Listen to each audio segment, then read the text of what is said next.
session 3 of the spiritual world, or the spiritual war. Today we're looking at how our enemy operates. Now in 2 Corinthians 11:14 it says, Satan himself masquerades as an angel of light. He is a great deceiver. He operates by messing with our mind, changing the way we think about things.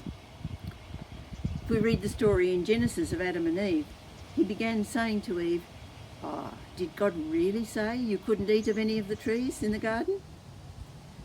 There's his first tactic, sowing a seed of doubt. And when Eve answered, yes, there was one tree she was told not to touch, he immediately negated what God said and tried to accuse God of controlling them by fear. God knows that when you eat it, your eyes will be open and you'll be like God, knowing good and evil. In other words, God's not really being truthful with you. It'd be much better for you to disobey him and do as I suggest. And of course Eve's thinking came round to the way of Satan's thinking. The fruit looked good and it seemed like a good idea to gain wisdom. Now whatever we make of the reality of the story of Adam and Eve, this story at least gives us a clear picture of how Satan operates. He tried to do the same to Jesus in the wilderness. He began with the same tactic, a seed of doubt. If you are the Son of God. It's actually a very clever tactic, because I think if someone comes up to us and says, look, if you're so good at such and such as you say you are, then prove it. And we immediately sort of rise up and say, all right, I'll show you.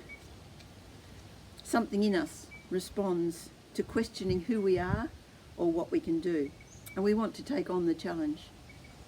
But Jesus didn't respond to that line of thinking. He knew what really mattered to God. It's important that we know what Scripture says, so that Satan's attempt to tweak our thinking his way just won't catch us out. When he tested Jesus, the first answer Jesus gave was a quote from Scripture. And so Satan said, okay, I will quote Scripture. And so the second temptation, he quotes a verse. Of course he took it out of context, and Jesus was able to negate that with the truth of the word. So we really need to know what Scripture says, because we can be fooled by someone quoting a verse out of context. In fact, you can back up some pretty terrible things by quoting a verse from the Bible out of context. We saw at the beginning how Paul said Satan masquerades as an angel of light. He makes things look good and appealing.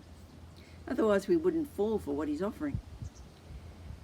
He'll make something look like this is the wisest thing to do, or this is the most loving thing you could do for that person, or this will really benefit you in your life.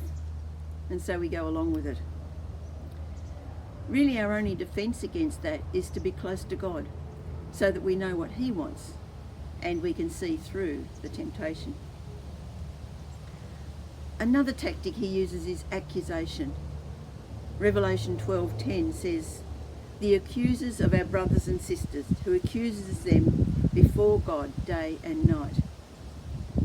He's very clever at accusing us, to ourselves mostly. He wants us to think we're bad. God could really not accept you. We do something wrong, he'll put the thought in our mind, oh there, you failed. There's no hope.